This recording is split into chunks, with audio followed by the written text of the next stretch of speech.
بسم اللہ الرحمن الرحیم۔ عزیز طلبہ و طالبات، السلام علیکم ورحمۃ اللہ وبرکاتہ۔ گزشتہ لیکچر میں نے آپ کو قادسیہ کی جنگ کے بارے میں بتایا تھا اور آپ کو بتایا تھا کہ اس سے بہت 2-3 سال پہلے جو روم ہے وہ سے شکست ہو گئی تھی۔ وہ ایک بہت بڑی سپر پاور تھا، نام نہاد سپر پاور میں سے کہوں گا، اور اس کے بعد مارکہ قادسیہ ہوا اور اس مارکے کے اندر جو ہے فارس ہمیشہ کے لیے نیست و نابود ہو گیا۔ اس کے بعد پھر یہ سپر پاور کبھی نہیں بن سکا۔ اس کے بعد ہمیشہ کے لیے اسلام یہاں پر آ گیا۔ آج بھی یہاں اہل اسلام کی حکومت ہے۔ تو ہمیشہ کے لیے یہ بہت بڑی فتح ہوئی تھی۔ حضرت فاروق اعظم رضی اللہ تعالیٰ عنہ اس پر بہت خوش تھے، آپ بہت بیتاب تھے اس خبر کو سننے کے لیے۔ اور یوں یہ مارکہ جو ہے چشم فلک نے دیکھا، زمین و آسمان نے دیکھا، ایسا مارکہ شاید دیکھا ہو کہ جس میں بہت بڑے لشکر کو مٹھی بھر لشکر نے شکست دی تھی۔ رستم کا غرور خاک میں مل گیا تھا۔ مسلمانوں کی عاجزی اللہ کو پسند آئی تھی اور اللہ نے رسول اللہ صلی اللہ علیہ وآلہ وسلم کے صدقے مسلمانوں کی مدد فرمائی تھی۔ یوں یہ مارکہ ہمیشہ کے لیے تاریخ کے اندر رقم ہو گیا۔ عزیز طلبہ، اس سبق کے اندر کچھ شخصیات کے نام آئے ہیں، کچھ علاقوں کے نام آئے ہیں۔ آئیے ان کے اوپر ایک نگاہ ڈالتے ہیں اور اس کے بعد میں اس پورے جو اقتباس ہے اس کو آپ کو سمجھانے کی کوشش کرتا ہوں۔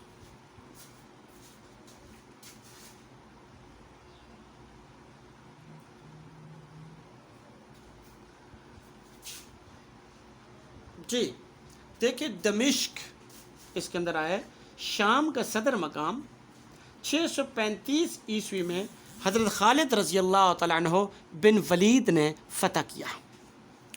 اس کے بعد بصرہ عراق کا شہر جو حضرت عمر رضی اللہ تعالیٰ عنہ کے حکم پر بسایا گیا، دریائے دجلہ سے ایک نہر نکال کر بصرہ تک لائی گئی۔ کوفہ دریائے فرات کے کنارے چھوٹی بستی، ایک چھوٹی سی بستی تھی جسے حضرت عمر رضی اللہ تعالیٰ عنہ نے حکم دیا کہ اس کو بڑا شہر بنایا جائے، اسے آباد کیا جائے۔ چنانچہ یہ بڑا شہر بنا دیا گیا۔ آپ نے اسے راس الاسلام کا نام دیا۔ حضرت خلیفہ چہارم حضرت علی المرتضیٰ رضی اللہ تعالیٰ عنہ نے اپنا دارالخلافہ مدینہ سے کوفہ میں منتقل کیا تھا۔ اس کے اندر ایک لڑکی جس کی وجہ سے یہ لڑائی ہوئی، جس نے خط لکھا تھا، اس کے نام تھا ناہید، سری لنکا میں مقیم تاجر ابو الحسن کی بیٹی ہے۔ اور جب بحری قزاقوں نے عورتوں اور مردوں کو گرفتار کیا تو اس نے اپنے خون سے رومال لکھ کر حجاج کو بھیجا اور اس پر لکھا، اے حجاج، اگر تم زندہ ہو تو اپنی قوم کی یتیموں اور بیواؤں کی مدد کرو۔ اور اسی کے جواب میں حجاج نے محمد بن قاسم کو سپاہ دے کر بھیجا تھا۔ یوں اس نے اپنے زندہ ہونے کا یا مسلمانوں کی غیرت کا ثبوت دیا تھا۔ قادسیہ، پچھلے لیکچر میں بڑی وضاحت سے میں نے آپ کو قادسیہ کا مارکہ قادسیہ کا بتایا ہے۔ کوفہ سے 11 میل دور ایک مقام جسے 16 ہجری یا 636 عیسوی میں حضرت سعد بن ابی وقاص رضی اللہ تعالیٰ عنہ نے ایک فیصلہ کن جنگ کے ذریعے فتح کر لیا تھا، جس کے بعد ہمیشہ کے لیے فارس کی قوت ختم ہو گئی۔ اس کے بعد حضرت سعد بن ابی وقاص رضی اللہ تعالیٰ عنہ حضور نبی کریم صلی اللہ علیہ وآلہ وسلم کے ماموں حضرت عبد الرحمن بن عوف کے مشورے سے حضرت عمر رضی اللہ تعالیٰ عنہ نے انہیں اس مارکہ کے لیے سپاہ سالار مقرر فرمایا۔ آپ رضی اللہ تعالیٰ عنہ نے قادسیہ کے مقام پر ایرانیوں کو شکست دی۔ گزشتہ لیکچر میں ہم نے اس کی مکمل وضاحت کر دیا ہے۔ مسنہ، یہ مسنہ نہیں پڑھنا، مسنہ بن حارثہ رضی اللہ تعالیٰ عنہ حضور نبی کریم صلی اللہ علیہ وآلہ وسلم کے صحابی ہیں، صحابی رسول صلی اللہ علیہ وآلہ وسلم ہیں۔ حضرت صدیق اکبر رضی اللہ تعالیٰ عنہ کے دور میں حضرت خالد رضی اللہ تعالیٰ عنہ بن ولید کے ہمراہ رہے، بہت سے معرکوں میں آپ نے ان کے ساتھ شرکت کی، خاص طور پر جو اہل فارس برپا کرتے تھے، یعنی ایران اور عراق کے خلاف جنگوں میں معاون رہے۔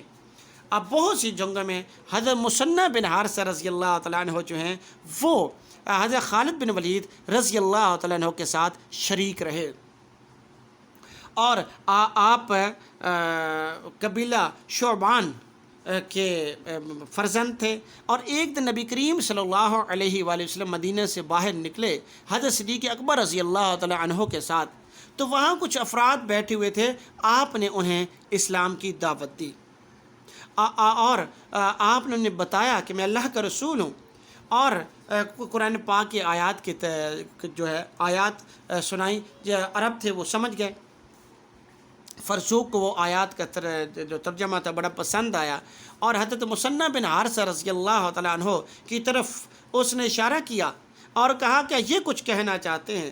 حضرت مثنى بن حارثہ رضی اللہ تعالیٰ عنہ نے فرمایا کہ ہمارا معاہدہ فارس کے ساتھ ہے، اور اس وجہ سے ابھی ہم آپ کا ساتھ نہیں دے سکتے، لیکن اگر آپ کے قبیلے نے آپ کے راستے میں کوئی رکاوٹ کھڑی کی تو پھر ہم آپ کی ہر صورت میں مدد کریں گے، کیونکہ فرزوق نے کہا جو پیغام جو کلام آپ نے سنایا ہے یہ الہامی ہو سکتا ہے، جو دنیاوی کلام بہرحال نہیں ہو سکتا۔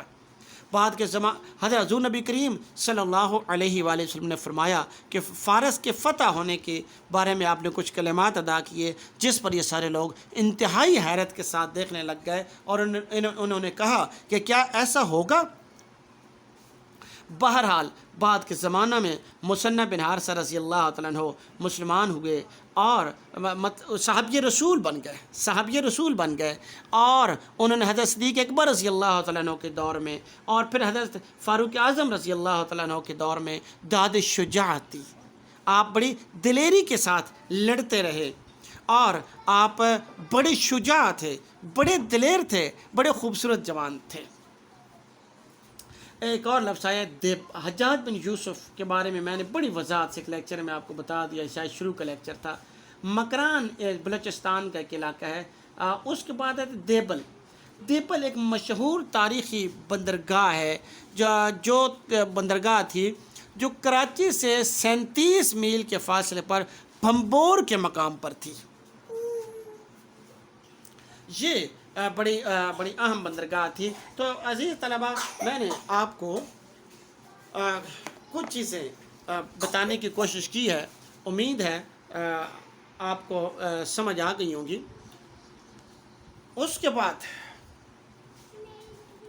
اب ہم اس اقتباس کی طرف بڑھتے ہیں کہ جس میں میں نے آپ کو کہا تھا کہ انشاءاللہ ہم اس لیکچر میں اس اختتام کریں گے، آج اس لیسن کو مکمل کر لیں گے، سبق ہم مکمل کر لیں گے۔ تو محمد بن قاسم نے کیا جواب دیا تھا؟ قادسیہ کی جنگ میں ایرانیوں کا اپنے زبردست لشکر کے باوجود اس لیے شکست ہوئی تھی کہ انہوں نے رستم پر اعتماد کیا تھا۔ یعنی اہل کفر جو ہے وہ شخصیات پر اعتماد کرتا ہے، وہ ان پر بھروسہ کرتا ہے، اس کے خیال میں اگر شخصیات طاقتور ہوتی ہیں، جرنیل طاقتور ہوتا ہے تو وہی لڑاتا ہے اور ہم جیت جاتے ہیں۔ جبکہ محمد بن قاسم کیا کہتے ہیں؟ وہ کہتے ہیں کہ رستم مارا گیا تو مسلمانوں کی مٹھی بھر جماعت کے مقابلے سے بھاگ نکلے۔ جی میں نے ابھی آپ کے گزشتہ لیکچر میں نے بتا دیا آپ کو کہ رستم کے مارے جانے کے بعد گویا کہ وہ رستم کے لیے لڑ رہے تھے، لیکن دوسری طرف حضرت سعد بن ابی وقاص رضی اللہ تعالیٰ عنہ عرق النساء میں مبتلا تھے، بیمار تھے، اوپر بیٹھے ہوئے تھے، لڑ بھی نہیں رہے تھے، لیکن لشکر بڑی جانسوزی سے لڑ رہا تھا۔ اس کی وجہ کیا تھی؟ اس کی وجہ وہ بتاتے ہیں، محمد بن قاسم اپنے سالار کو جواب دیتے ہیں کہ وہ کہتے ہیں کہ ہماری تاریخ میں آپ کو کوئی ایسا واقعہ نہیں ملے گا جب سالار کی شہادت سے بددل ہو کر مجاہدوں نے ہتھیار ڈال دیے ہوں۔ کبھی ایسا نہیں ہوا کہ سالار شہید ہوا ایک اور جو ہے سالار آ جائے گا، وہ شہید ہوا ایک اور سالار آ جائے گا۔ ایسا نہیں ہو سکتا کہ اگر سپاہ سالار شہید ہوا اور مسلمان بھاگ گئے۔ کیوں؟